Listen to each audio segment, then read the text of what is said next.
full of outstanding and world-class vision and world-class this.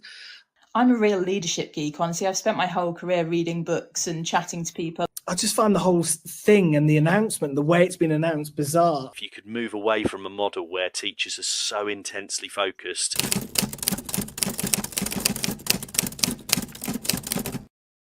And good evening and welcome to Education Tonight on Teachers Talk Radio. It's the 17th of October. It's 8 o'clock.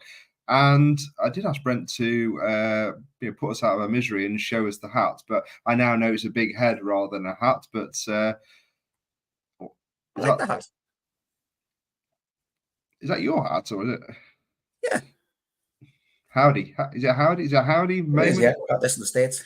I lived in America. It's hardly a Stetson, isn't it? No. But there we go. Pound shop Stetson. So we've got quite a lot to talk about tonight, Brent. So we're going to discuss the ongoing attendance problem. No, that's not the attendance problem. That's Roy Orbison. the attendance problem. Okay, maybe he's part of the problem. Who knows? Where'd that come from? Well, I may as well explain now we've seen it. I was going to do a setup on the Big O. I've had a call. It's the Big O. Ah. Do you get it? The Big O, yeah. The Big O. The traveling Wilburys, yeah. Roy Orbison. So Roy Orbison. So, yes, that's my news this week that we've had a call from kind of Ofsted. So it'll be very interesting to kind of reflect on that, and that's what I intend to do kind of after the dust settles to kind of go through all of that. But it's interesting because even though there has been kind of change kind of from Ofsted, and we've kind of discussed that on numerous shows with Frank Norris and Edmund, and we've got a kind of whole back catalogue kind of on Ofsted. Even though there has been sorry, some feedback there. Yep, no worries. It's interesting though that this is kind of an ad just from tonight. So if you look at the kind of how the media is doing this, it says here, this is an advert from the Telegraph. So see which state schools rank the best and worst for GCSE grades and Ofsted ratings in your area.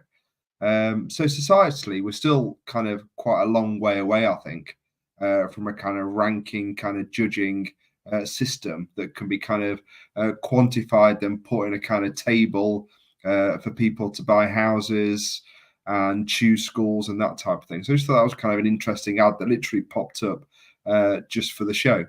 Any thoughts on that? I don't look at the end of the day. A school has to be the perfect fit for, in many ways, not only the staff but also the students. And I think sometimes, it depends what you're looking for. You're looking for facilities. Are you looking for, subjects? Are you looking for the teachers? I mean, there are a couple of red flags for me when you look at staff turnover. You look at the behavior of the students. And as a parent myself, who've looked at schools for my own children, for me, it's got to be pastoral care. I'm sorry, but the results aren't as important to me as the welfare and well-being of my child. And that does not always come out on those type of ranking table type of things, because when you go around the school, you get a feel for its warmth, its culture, its ethos, its values, and those things are sometimes hard to quantify. The culture, the same with the classrooms. You can get a successful teacher, and you say, well, what's the classroom culture? What's the classroom climate? And you think to yourself, do I want my children to be successful? Yes, but do I want them to be happy? Do I want them to be well adjusted? Yeah. Do I want them to go to school and want to go to school? That's the important thing there. And I think that's connected to what we're talking about later on, is that getting success at all costs and hothousing kids and getting league tables isn't exactly the be all and end all if you are stressing out children and causing all sorts of, issues as a result of that. There's got to be some medium ground. And I think how we value schools has got tied up into everything else in society, algorithms, data.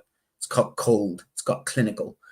And I don't think that's exactly the human side of things, because we're dealing with human beings, we're dealing with kids. Yeah. And I think the human side of it's where I would say there needs to be more focus on, less of focus on this is a good school because it's got X, Y, and Z data. I think this is a good school because the children go to school happy, the children are productive, the children enjoy their lessons. Those are the type of things I think that are important. Yeah, cool. So we'll discuss that maybe in a week's time or so. We'll see kind of how I feel. It might be a week or a week after, kind of. But I do want to kind of pull that apart.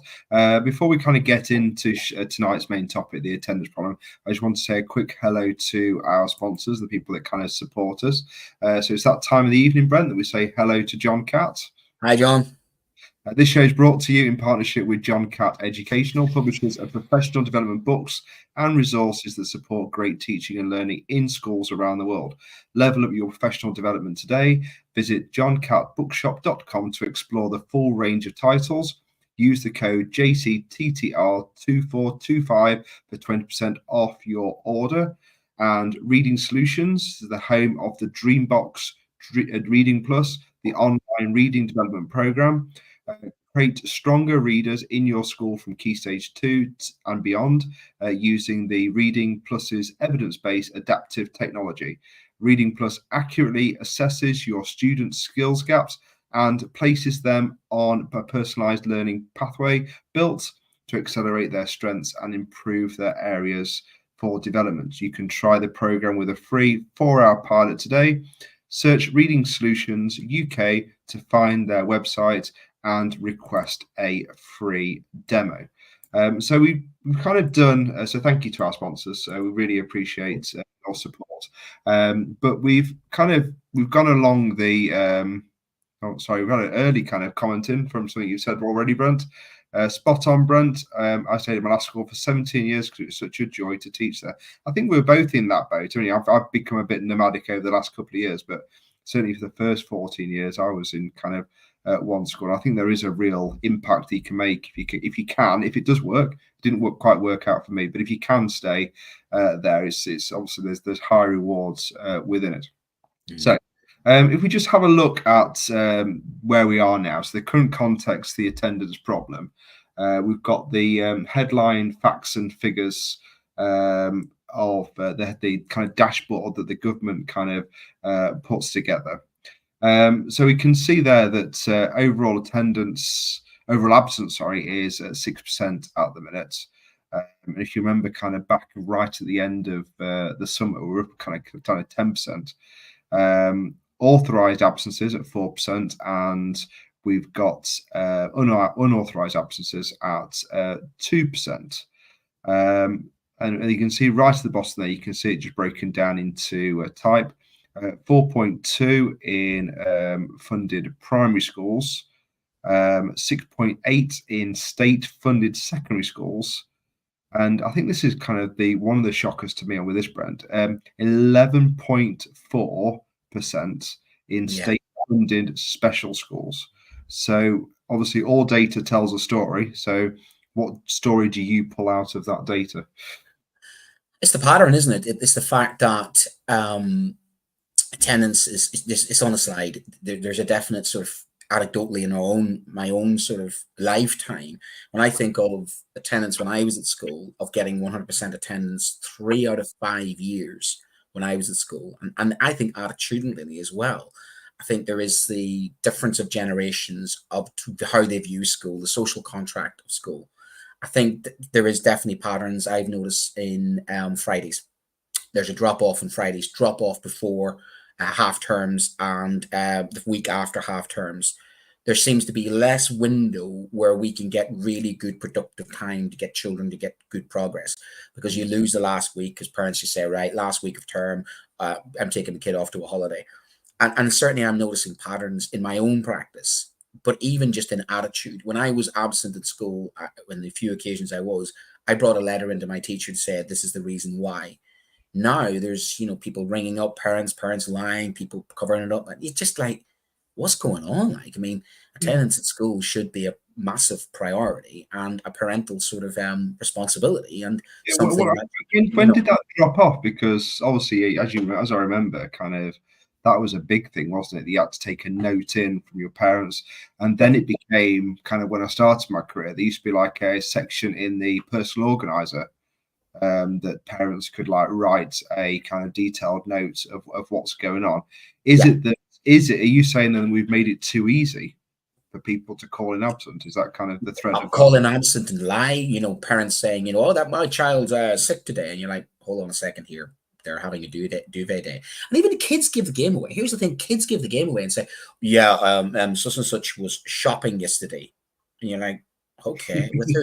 The parents. And I think there's a little bit of an issue of, as some parents, for instance, are working from home. Yeah. I think there's a definite shift from COVID. Society's changing. People are working from home. Work patterns have shifted. So I think there's just some issues now. And now, don't get me wrong. There is the neurodiversity issue. There is the SEND provision issue. There is, issues, things like poverty and austerity. There's more to it than just that. But I think, as we heard last week, there are people with long COVID and can't get NHS appointments, and all of that's got to go into the mix as well. Sure. It does, but that would be your baseline attendance issues. We've always had children who are not well. We've always had children, who get flus and virus and coughs and colds and all the rest of it. But then we've always had, stuff that we've had to deal with in schools. But I think schools are under pressure, and this is the problem I think parents need to understand. Schools can feel their Ofsted on things like attendance. We're under massive pressure out of something outside our control. And parents want the school to have a good Ofsted. But do they realize by them keeping their children off school, they're putting the school under pressure?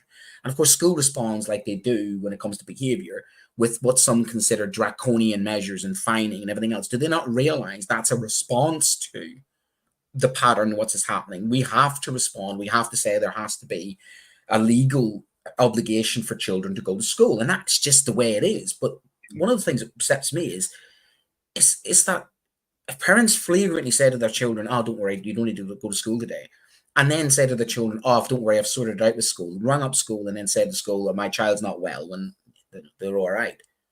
What are they really teaching their children there? It's okay, you can pull it. Now, tell them that 10 years down the line, these people enter the labour market. I mean, what are we going to have in the future when it comes to a labour market? Now, I worry about that, because I tell you why I worry about that. I worry about that when these future generations are up against artificial intelligence and automation. It's an absolute perfect storm, because we need our kids now to be more resilient, more stoic, more motivated, more going to school, and yet they're like. So do you think this is a wider issue? Actually, people are in wider society, including adults, because there has been kind of some kind of gripe, especially in the right-wing media, linked to productivity, that basically is kind of calling kind of us Britain a bit of a kind of sick note culture at the minute. I think there's an element of that. Yeah. Obviously it's coming from the kind of right-wing media, so it does feel a little bit kind of culture warsy. However, is there an element of truth in it? There is some truth in it. Yeah, there is some truth, and I'm going to say it now. Teacher Talk Radio, don't take me off air, but I think even staff. I think, to be honest with you, I think now I've never had so much like, I've done my hours. You're a teacher. You don't clock in and clock out. You don't clock in and clock out. I'm sorry. I'm a union rep. We don't do that in teaching. We are, more than that. But there is this societal sort of thing of, right, this is my hours. And yeah, okay, work-life balance is a really important thing. And I will always argue for work-life balance. But even now, I just don't think, and I think during COVID, I'll be honest, I don't think everybody was honest. I honestly don't think, I'm serious, I don't think people were honest during. I think there was people who were saying. Just going back to that point there, do you think sometimes, because I've certainly had this conversation myself, other people have had this conversation with me, there has been times when 100% I should have been off. Oh, yeah. Okay? But I haven't, and I've kind of prolonged the issue. I've been worse because of it. I haven't felt well then for a kind of a longer period of time. The illness has kind of dragged on, especially as a viral infection, been dragged on for a while. So, I mean, is it that some teachers, particularly maybe of our generation and the older generation, have maybe sometimes done themselves kind of harm? You mean we are the older generation? Well, there are. Aren't we? I mean, we're both 20 years. There's going to be a tipping point. I like to class myself still in the middle. So okay, I class myself still in the middle, but look, we're in a very high impact profession. We do suffer burnout, and there is genuine situations where people are ill and people get ill. I understand burnout, but what I'm talking about is kind of other ailments. Like, for example, I'm in a position now where I'm, in a different kind of situation. I've been able to get to the hospital tonight to get something checked out on my wrist. Years ago, that would have been something that kind of just was left to kind of linger for a while until it got to the point where my wrist basically didn't work. Do you know what I mean? Yeah. Now I've been able to get it checked tonight. Actually, there seems to be like a very simple procedure. I can get that fixed and it's going to be sorted. I know it's going to be sorted. Okay, it hasn't got out of control. I've nipped it in the bud early, job done. But are there people that would just go, oh, I've got that another PowerPoint to write, I've got that other bit of schema learning to work on, I've got this bit of marketing, it'll be all right, I will kind of check on that, and then don't actually look after themselves properly. So are we kind of looking back at other people going, what are you guys doing? Because we would be so resilient, maybe over the top to the point of almost be kind of self-harming in some respect. Because we're kind of letting ourselves go because of I think you said that before. We can be martyrs sometimes, and we need to look after ourselves. I mean, 2 weeks ago you heard my voice. Probably should have sort of taken time off. But then the other implication of taking time off as a teacher is one of the very few jobs where you take time off and you're worse off and then you come back because you've got a pile of marking to do and you've got all that stuff to do and all those responsibilities. And I mean, one of the things always that upsets me is, as a teacher, like ringing ill on the day that you're ill at 7 o'clock in the morning and provide oodles of cover work. Like, well, I am genuinely ill. It's the last thing I want to do at that time in the morning when I'm not well. I think that depends on the management and culture, because I can say for the last 3 schools that I've worked in, they have specifically said, do not do that. If you are ill, they do, but some schools don't. Well, I'm saying, I was asking, so it does depend on management, doesn't it? It depends on the person. Some heads of department, some heads of department. Maybe I've been fortunate then that the position I've been in, they've said to me, we know you don't go off very ill.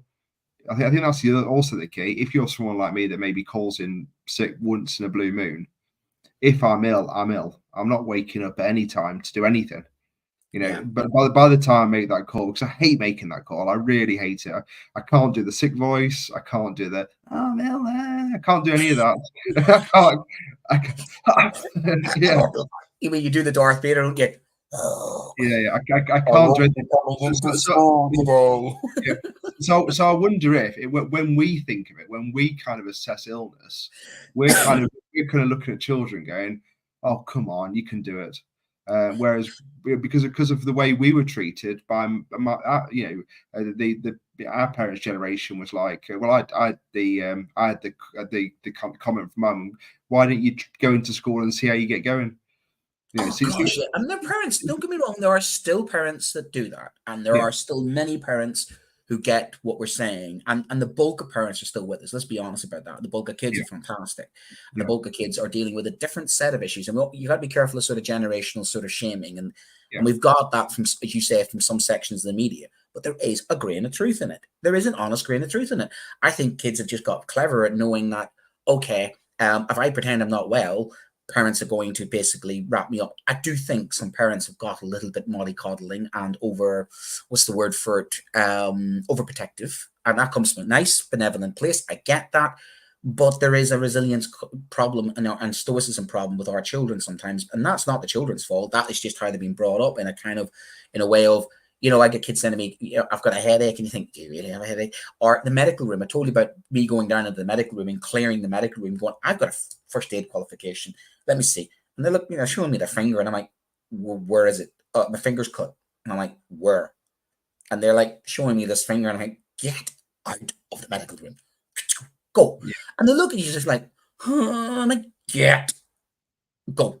Because it's just, what are you doing? Like, you're walking. I mean, I would never in a million years gone to our school ever and said to the office and went, I'm not feeling very well. I would have been like, take some water and off you go.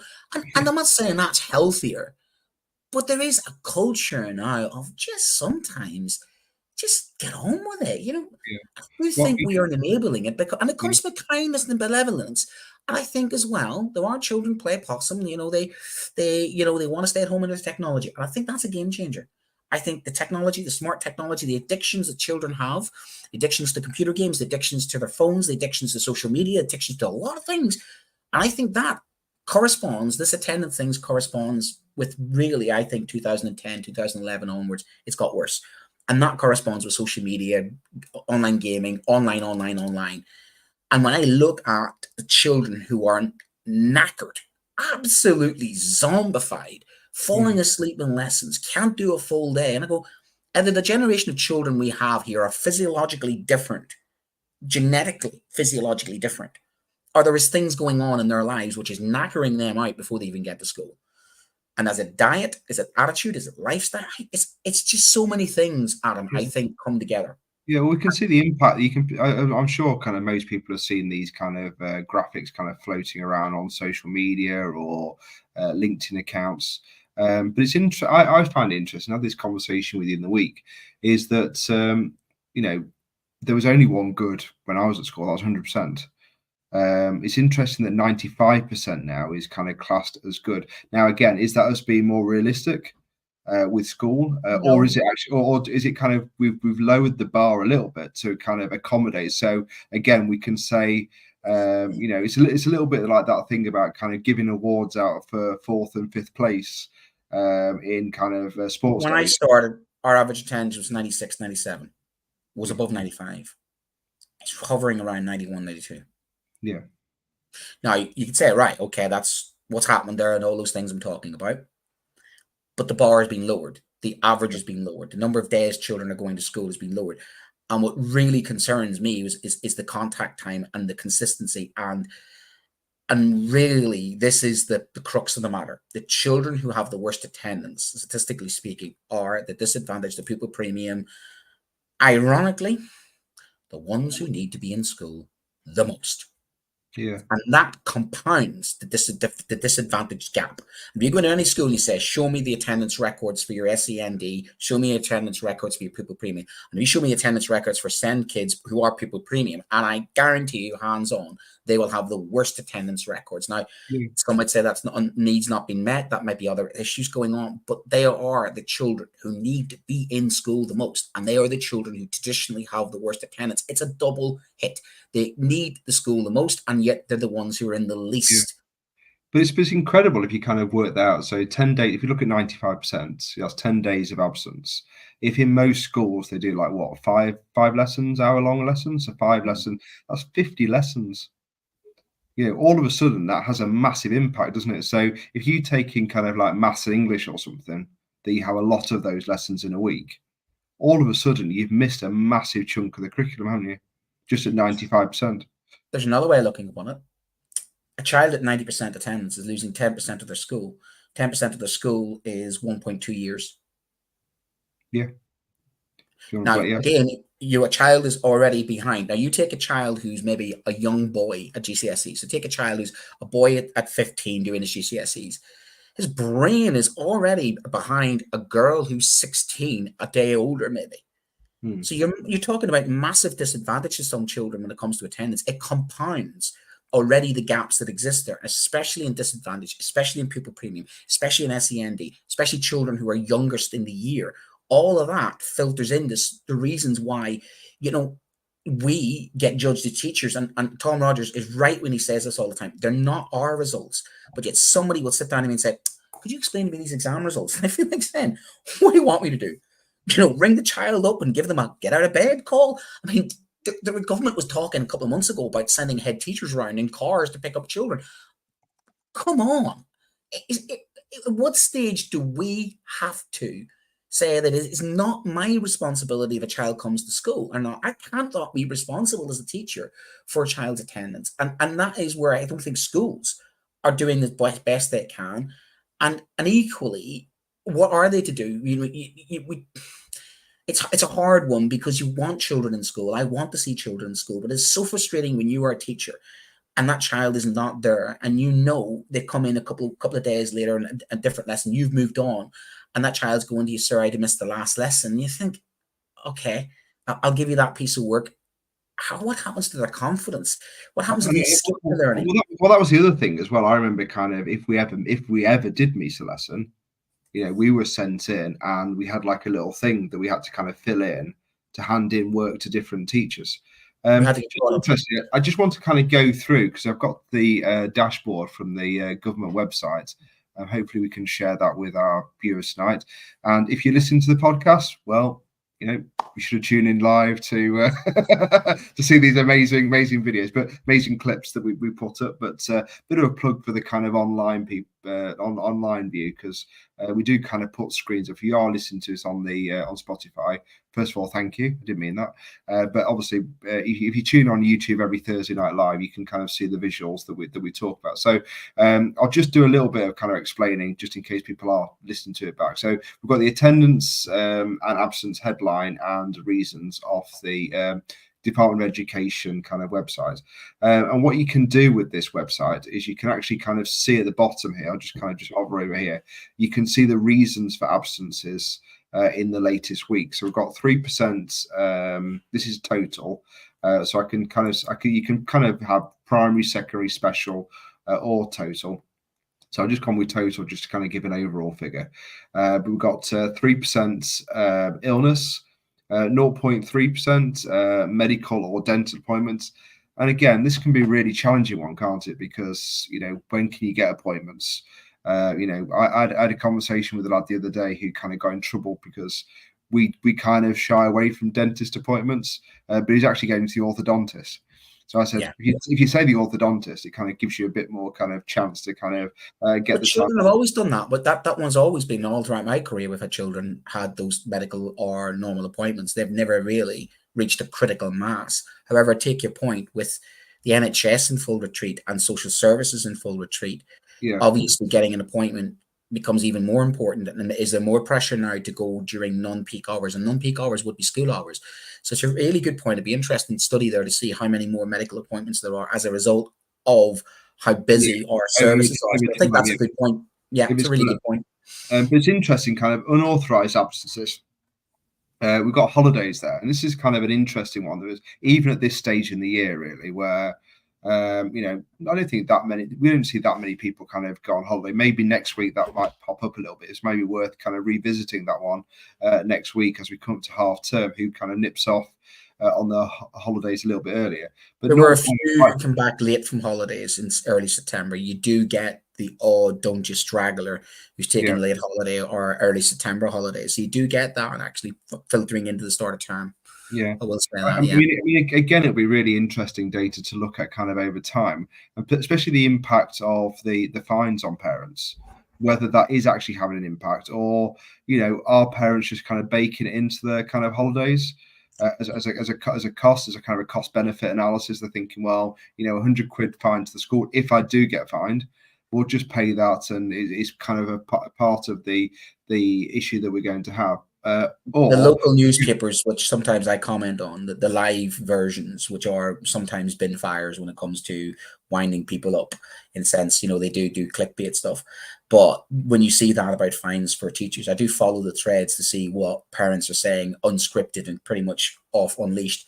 And you do get a lot going. I'm taking my child out. I'll take the hit. I've done this. I built 200 quid into the 200 quid fine, and I still save the grand and go into a certain resort. So yeah, parents just turn around and take the hit. But going back to my other point, they're willingly turn around and say to their children, we're going to take you out of school. We're going to undermine school. We're going to undermine your education. And by the way, we're going to save a couple of quid doing it. Result, they're teaching their children that it's okay to bend the rules, break the rules. But you know what? It's all right. And you think the morality of that, that's what I have the issue with. I have the issue with being lied to. I have an issue with game playing like that. An issue with people then, and this is the one that really gets me going, is then denying it. The child comes back, you know what I mean, with a suntan, and you're going, I mean, that's in the last week. You're looking a little bit tan there. And you think, come on. Especially at Christmas. That one. Yeah, Christmas in kind of Erewash or Derbyshire. All of a sudden, and Lapland, and that is the incessant thing that can be really frustrating. Is the working it, and parents can be sometimes quick to blame schools, attack schools, undermine schools. You think, help us out, be honest with us, just be honest. And I have no problem with a child who's got 98%, 99% attendance, and their parents say, a 1 week holiday that's very special to us, a wedding somewhere. I don't think people have issues with that. It's just when those ducking and diving, shirking responsibility, and then trying to get what they want, and then just complaining about getting fined. And you think, you are teaching your children to break the rules. You know what I mean?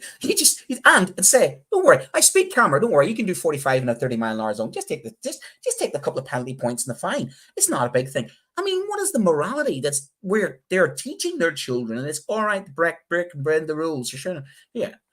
It's just that's what sticks with me a little bit.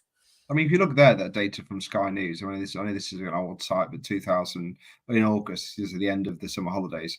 So 400,000 penalty notices were issued. Now, I just wonder if those 400,000 people would have done it anyway, irrelevant of the fine or whatever. Like, some people just don't take their kids out of school because, as you said, there's a moral argument.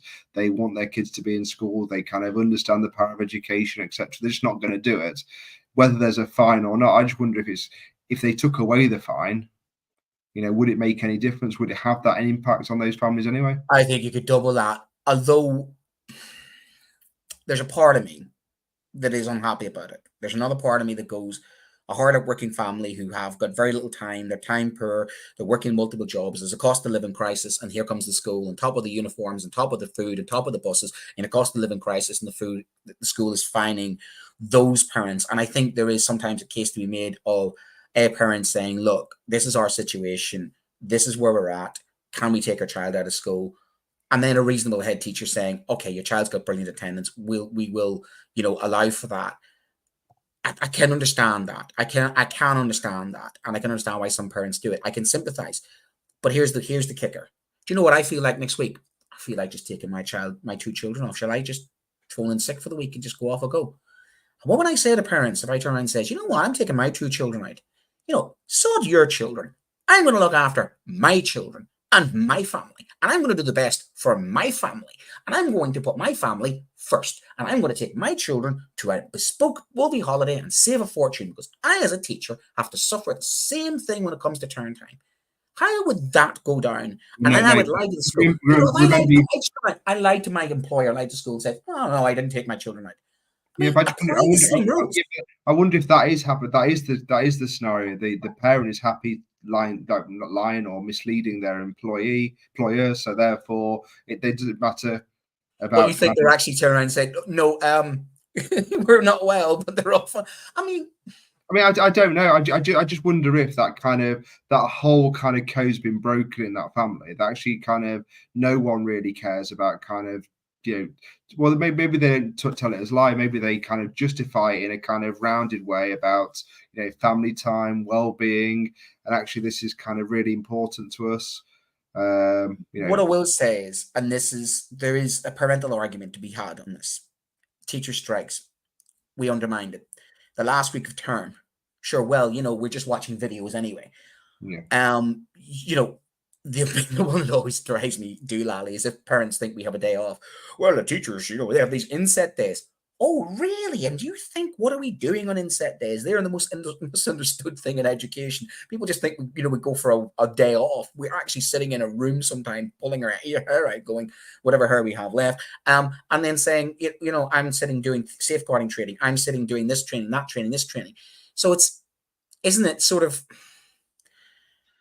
Yeah, I get why parents do it. I sympathize with some, but I just think there's a culture now, a culture of ducking and diving and lying and covering, and it's okay, Jack. And I think that came from the top, from the government during what happened during COVID. I think it just perforated throughout society of there are consequences. And you want to tell me why behavior is the way it is in some of our schools?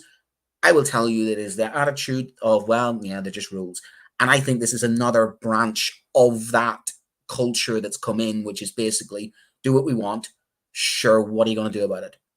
Yeah, and also kind of another thing. Just adding there, I put the poster up from the NHS because they are doing a campaign at the minute to get children as well as kind of elderly people vaccinated coming up to the kind of flu season. There's another thing just to say about kind of vaccine generally. That's a big support for teachers as well, isn't it? If the children population are vaccinated, not getting ill, and the wider society is a bit more kind of supportive with vaccines, obviously that protects us in the workplace, as we kind of learned last week as well. But I don't know whether that contract's gone as well a little bit around kind of vaccinations, because we had outbreaks in Birmingham kind of last year with measles. That obviously had a massive impact in that area with attendance. So there are people are going to fall ill this winter, aren't they? But the connection to that also is, I'm going to do what I'm going to do. I'm going to do what's best for me. I'm going to do what I want. I'm not going to do what's best for the collective good. I'm not going to do what's best for everybody else. There's that attitude that comes in of, I want what I want, and I'm getting what I want. I want to go on holiday. I'm going on holiday. It's on term time. So what? I'll just take a fine. So what's the consequences? Not fine. And there's a blasé. There's a blasé about it when you read through these threads that you see on these parents, the parents talking on online, unguarded. There's just a blasé about it, like of almost a boasting about it. Like, yeah, well, I saved £1,000 on my holiday. Took a £200 fine. Way, what up for me? What? And there's that attitude of almost one up for us. We made a deal. It's like it's economic sort of bonus of I saved £1,000 on a holiday that was 2 weeks after everybody else, and my child went on that holiday. And you think that child comes back and his mates turn around and go like, "Where were you?" "Oh, on a holiday." "Was it great?" "Yeah, fantastic. We saved £1,000." Then the next parent's like, "Wow, well, they did that. Why can't we?" If somebody else gets away with it, and they, why shouldn't we? I think that's the epidemic that's starting to happen. Anywho, what are we? Yes, we should do our sponsors. I think we need to have a word from our sponsors. So I just wanted to. Sorry, it's my fault, Lucy. I have to give you the wrong number. There you go. I apologize. As much as we love Sting, I think on Teacher Talk Radio. So do you want to talk through this? Obviously, remember, yeah. Audio describe it for podcast listeners. I think there's a little bit of sort of I'm trying to be sympathetic towards those genuinely who are school refusing at the moment, and mental health, and also those, as we saw last week, it's separating the wheat from the corn, and basically trying to say, look, there are genuine reasons why some children don't go to school, and the STEM crisis and the NHS crisis, many reasons, and I think we'll have to separate those. And this cartoon may illustrate, I think, a little bit of that. So you have a child here, and he says, doesn't want to go to school. The parents saying, "Sweetie, it's important that you go to school each day." And the parents saying, I'll do the kid. So you do the adult. I'll do the kid. Yeah, "Sweetie, it's important you go to school." All right, "Sweetie, it's important you go to school every day." But why? "You learn things that are important in life. You make lots of friends, and you get to have new, amazing experiences." Okay, I guess I'll go. Oh, I had to lie to my kid to get him out of bed today. Glad I'm an adult and I don't have to go to school anymore. No kidding. I still have nightmares about going to school. Those hallways will haunt me forever. Will haunt me forever. Yeah. So, I mean, I think there is a little bit of that as well, isn't there? There's a little bit of other issues. Oscar performance. Well, it is. Well, which brings us on to maybe potential jobs that we may do in the future out of teaching, which is what we're going to talk about later on as a bit of a fun thing, because this is a bit of a heavy one. And although I'm having a bit of go at some things, I do genuinely understand there are some reasons why children don't come to school. I'm sympathetic towards it. But the problem is that you have to separate those who are genuine from those who are playing games and playing the system and undermining schools, undermining education, undermining their children's futures, just basically doing what they want. And it just grinds my gears. It's maybe the teacher in me that just doesn't like people playing games and playing systems like that, because it's not fair.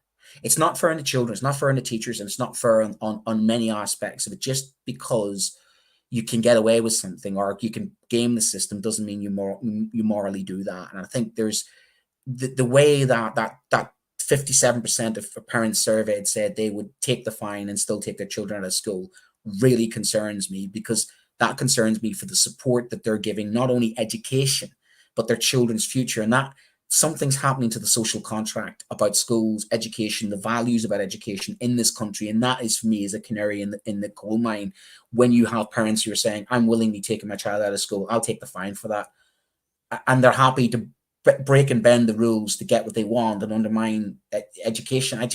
It's alien to me, as an educator and somebody who strived to be educated and came from a humble background that saw education as so vitally important.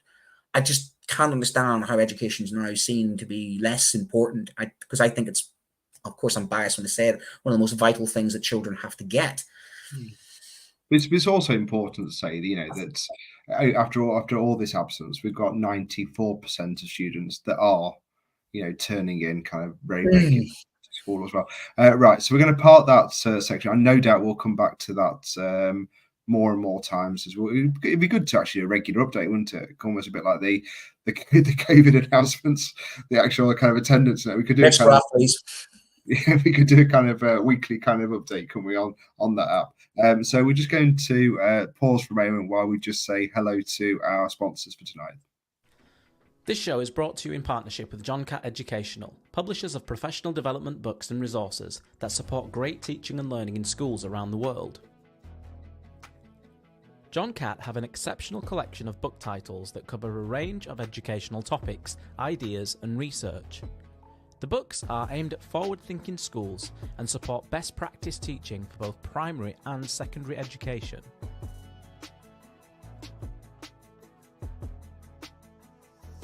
Level up your professional development today and visit johncattbookshop.com to explore the full range of titles. Use the code JCTTR2425 for 20% off your order.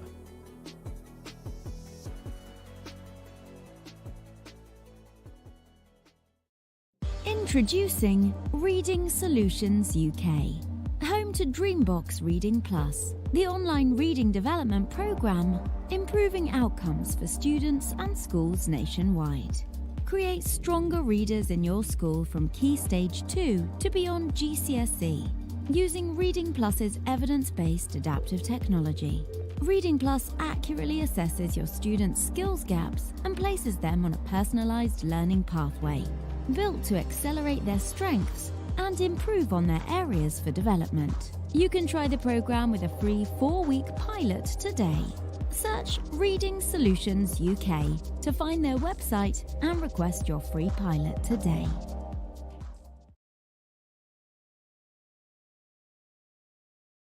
I don't know about you, but I want my free pilot. I call Maverick.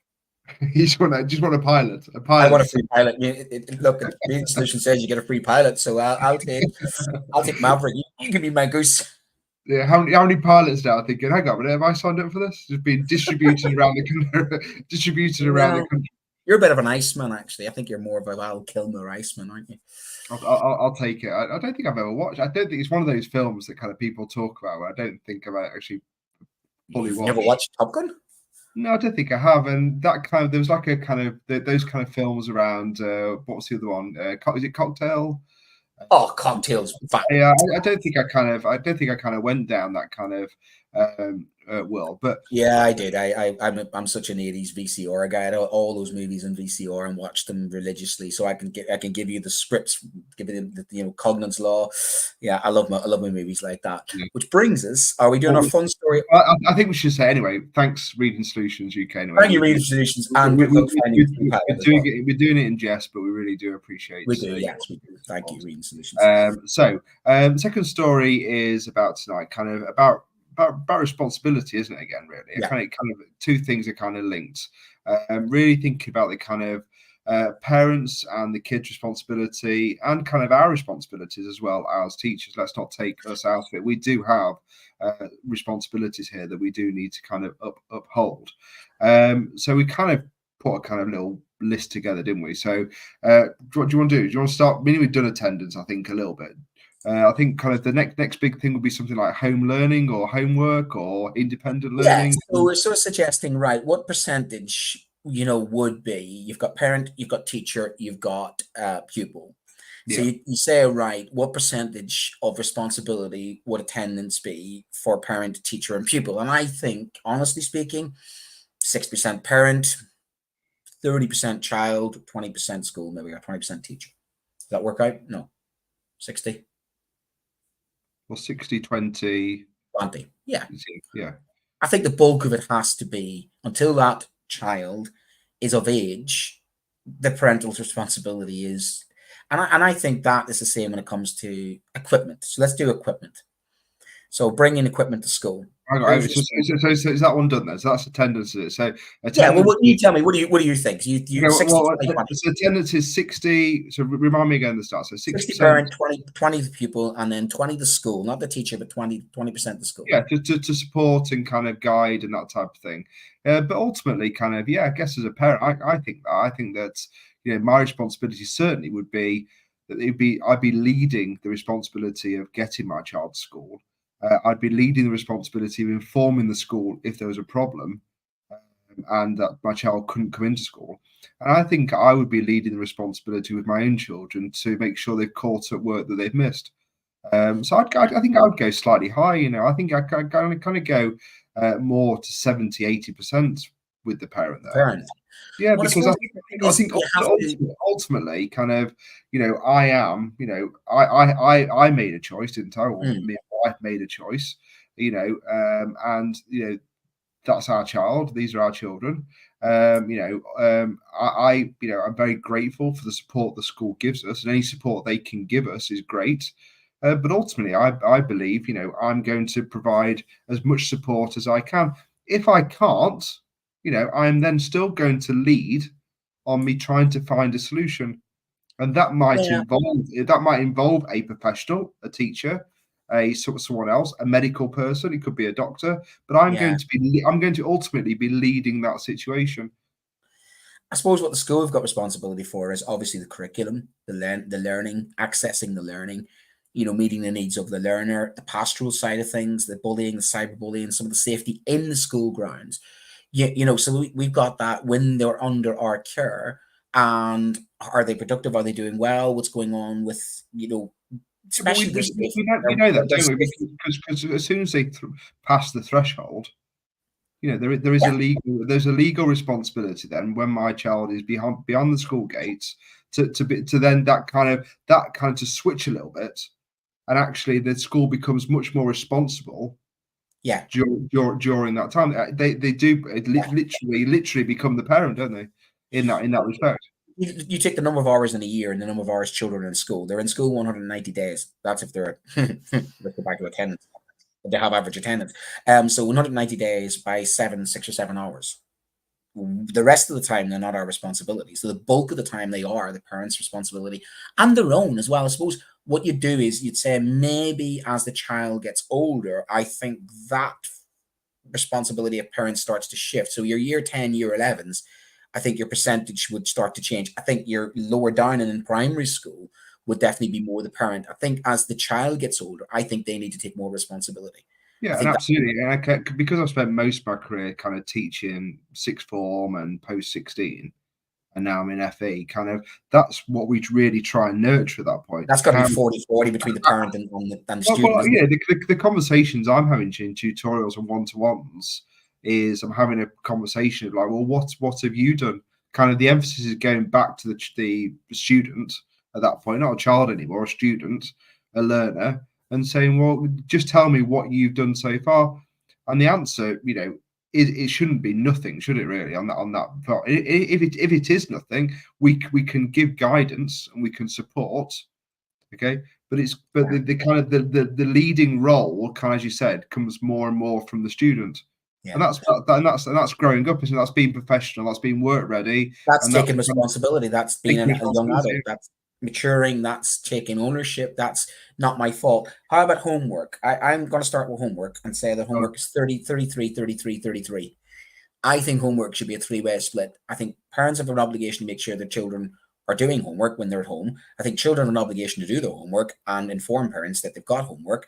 And I think teachers have got to, to set the homework, also monitor the homework, check the homework. So I think that's an even three-way split.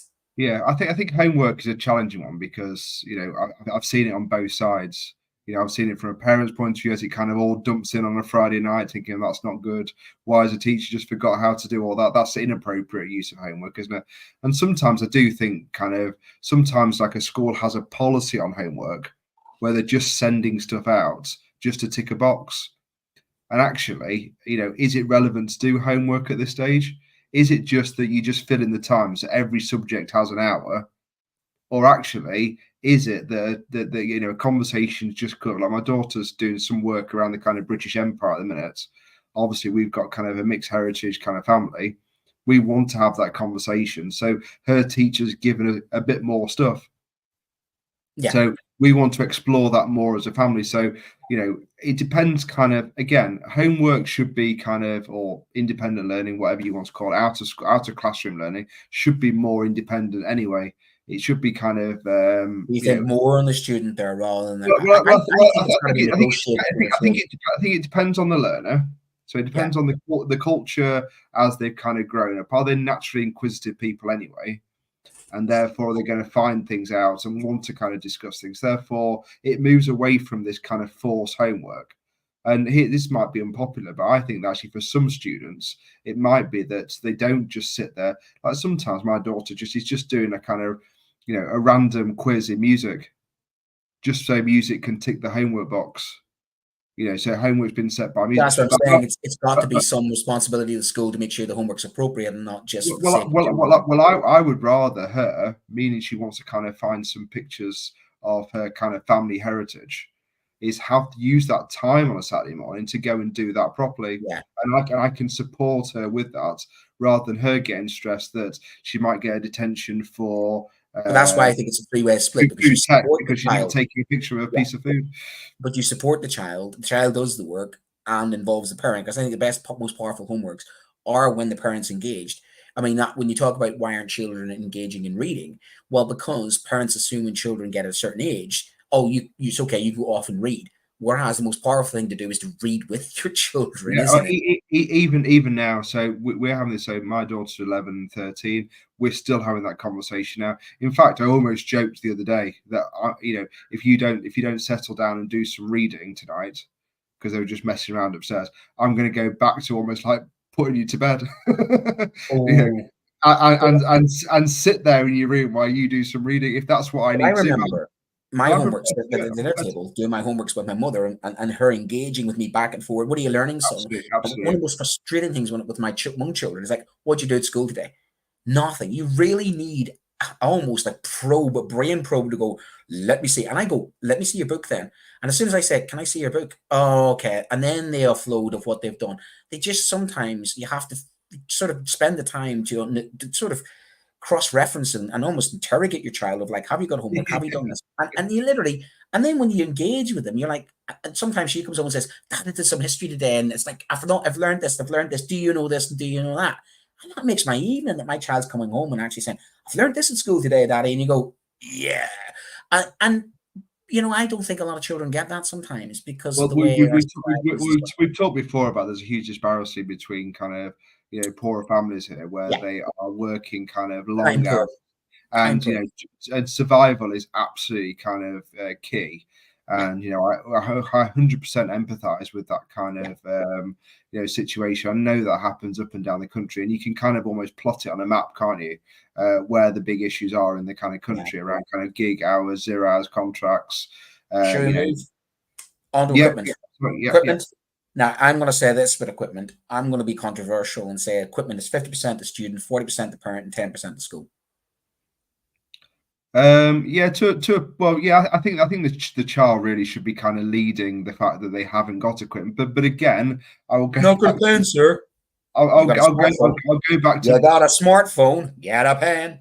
I will go back to my role as a parent that we have done. We kind of carry on. Will do is we do look in the pencil cases.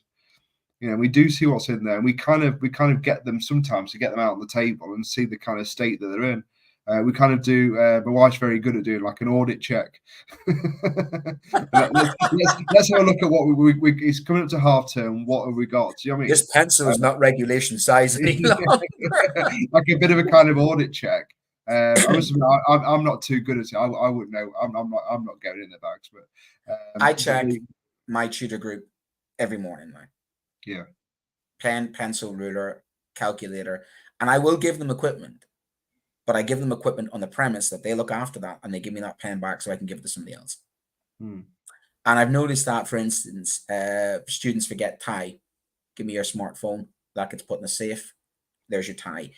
And I think it is that aspect of they can be bothered bringing the things they shouldn't bring to school. Hello, Mr. McVippy, but they can't be bothered bringing a pen. I tell you what, nothing wrong with that. So, no, I'm not a big fan of the way that children look at me and go, sir, I've not got a pen. And I go, wow, great. I'm a stationer now, am I? And they go, what? Yeah, I'm the teacher. I can't do the work. Well, then, what do you want me to do? Can I say, can I stand up for those students that just putting it out there, because I would be one of these students, and I am like this as an adult. lose pens and stationery a lot during the school day. I don't have it. Kind of leaks away from me. I kind of have a pen in my pocket, and then by the end of the day, I'm kind of searching for the pen, and I've kind of found a new pen. I've gone to a new pen, and by the Well, end in of the answer to day, this, how is some I've got a students? little I stub of pencil. never, but the ones I give equipment to happen to be the ones that are forgetful, behavior. There's a certain pattern. You think they rock up late, they've not got a pen, and you're like, you're not taking this seriously. And again, it's that standards thing, isn't it? It's about them taking responsibility. Because I had a child come to me and say, I've not got a pen. And they looked at me as if like, I'm the one at fault. I'm like, you came to class without a pen. Oh, but it's not my fault. It's not my fault. And you're like, well, who is it? The pen fairy? And you go, you lost your pen. Fine. Take responsibility for it. Ask me nicely. Sir, I'm really, really sorry. I've forgotten a pen. I know that's not acceptable, but can you lend me a pen? Is that okay? That I'm all right with. But it's when you get the kind of like, I'm not going to pen. Well, hello, Hogwarts, Piro Peno. I mean, it's just the attitude that really stinks sometimes. So that one's one of my bugbears when I get kids, basically saying, they've not got equipment. And you think, well, you've got equipment. And again, poverty plays an issue in that. But I'll be honest with you, pens aren't that expensive. They aren't that expensive. And what really grinds my gears is when you give equipment to people and you know that they are in a disadvantaged background and they lose that. And you think, that's not fair. That's just, come on now. You got given something. And it comes back to that given something versus something that's earned. And I think, again, we're too busy sometimes giving equipment to people and saying, right, I'd like that back. Thanks very much. Lastly, uniform. Well, okay, I think uniform, we're going to be really quick on this one because you want to blast through these famous people. So, yeah, uniform. Well, I think forgetting the uniform is parents in the first instance. But then again, it's the parents to check. I'm checking out the door. Sometimes my kids kind of look thinking, how have you managed to do your shirt like that? And then they're kind of fairly tiny people. So it still needs a little bit of nurturing care to get your child kind of ready, even at teenagers. To make them kind of look smart and make sure they've got the right uniform in the first place. Then it's on the child to obviously make sure they kind of maintain the uniform. So we have a thing where uniform has to be put away properly. It doesn't get thrown on the bedroom floor and left there till the next morning, so no one can find the tie. So that's a bit of us as well and them. And I guess the teacher's responsibility then is to kind of enforce a uniform policy. So I agree. I think can we go the thirds? I go thirds. I think parents to buy the uniform, look after the uniform, provide the uniform. Schools to make sure the uniform is affordable and appropriate. And I think some schools are being a bit silly with logos and have gone a bit too far with their branding. So I think some schools need to rein that in. I think some parents need to be more supportive. And I think the kids need to look after the uniform. They're lost and found. Honest to goodness. They just, again, right, they're playing. They're so terrible with how they look after uniforms and equally how they wear it. They've got a pride in the uniform. So I think that's a shared responsibility. Parents need to. Right, because we've got Chris W kind of coming up, Brent. So do you want to whack through, get through yes. some of these? So these are kids basically said to me during the week, sir, what would you do if you weren't a teacher? And they sort of come up with some sort of jobs that I would do. And I said, well, I have done some of these. So we have Sting here. And Sting was a teacher at one stage. He's called Sting because of that shirt, by the way, because he wore shirts that were yellow like that pattern, hence why they called him Sting. He was an English teacher and a sports coach in the 70s. So he's pretty cool. Okay, next one, because we've got loads of these. Why the song "Don't Stand So Close to Me"? That's where he got that one from. Hugh Jackman was assistant head and a PE teacher, and he was in England. He did that quite young in England, and I've actually seen an interview where the guy interviewing him was actually one of his ex-pupils. A guy called Rolo, and he was like, I taught you PE. And he's like, yes, sir. And he goes, you don't have to call me sir. And it's one of the coolest interviews where Hugh Jackman's actually been interviewed by one of his ex-pupils. So Hugh Jackman, Wolverine, was a teacher. Brian May is a genius. People know that about him. He's maths and science genius. And before he was a rock star, he actually was a maths and science teacher as well. And a lot of the science of what he was doing, the music, was basically coming from him. Very, very intelligent man. So Brian May, we will rock you. Ramesh Ramgathan was he was a teacher up until 2011 in comedy. And again, a lot of comedians end up as teachers. Again, I think he was maths, was he? I think he was a maths teacher. And again, he was a very good teacher according to his pupils. Next, we've got Princess Diana was a teaching assistant. So actually, she was a TA, and there she is when she was 18. I think 18, 19, she was working in nursery as a teaching assistant. Okay, So, bong. I'm going to have to leave you there. We've got Barack Obama. No, Barack Obama. We'll keep going. Barack Obama. Barack Obama was, in fact, also a senior lecturer. And the other ones are Hillary Clinton was a teacher. Greg Davis was playing himself as a teacher, and he was a teacher as well. We've got Liam Neeson, whose cousin taught me. Now, this Liam Neeson is interesting. Stop. No, Liam Neeson. Just mute him so I can do the advert. No. Mute him. That's it. Right, brilliant. So we'd just like to say thank you to our sponsors, John Catt and Reading Solutions, and you can visit John Catt Bookshop to get your use the code JCTTR2425. This is brilliant, kind of muting Brent, isn't it? For 20% off your order. And if you want your free pilots, Brent's pilots in the post, you can go to Reading Solutions UK, search Reading Solutions UK for a 4-week pilot today. We've got Chris W. Forgotten his surname. Sorry, Chris is on the other line. Maybe you free up Brent. You could give me Chris's surname. That would help. Brent, save me. He's on mute. He's gone. Chris, forgotten his surname. Sorry. I'm still at Liam Neeson, who basically punched a kid. You know what I mean? In a particular set of skills. Chris Wilkinson, thank you Yes. for filling me in. Next week I'll be kind of reflecting on Ofsted. If you want to listen to any previous Education Tonight shows, you can find them on Spotify. You can find them on YouTube. Just search for us. Keep following kind of Teachers Talk Radio, and we'll see you next week. Have a good week. Goodbye. Full of outstanding and world-class vision and world-class this. I'm a real leadership geek, honestly. I've spent my whole career reading books and chatting. Outstanding and world-class vision and world-class this. I'm a real leadership geek, honestly. I've spent my whole career reading books and chatting to people. I just find the whole thing and the announcement, the way it's been announced, bizarre. If you could move away from a model where teachers are so intensely focused.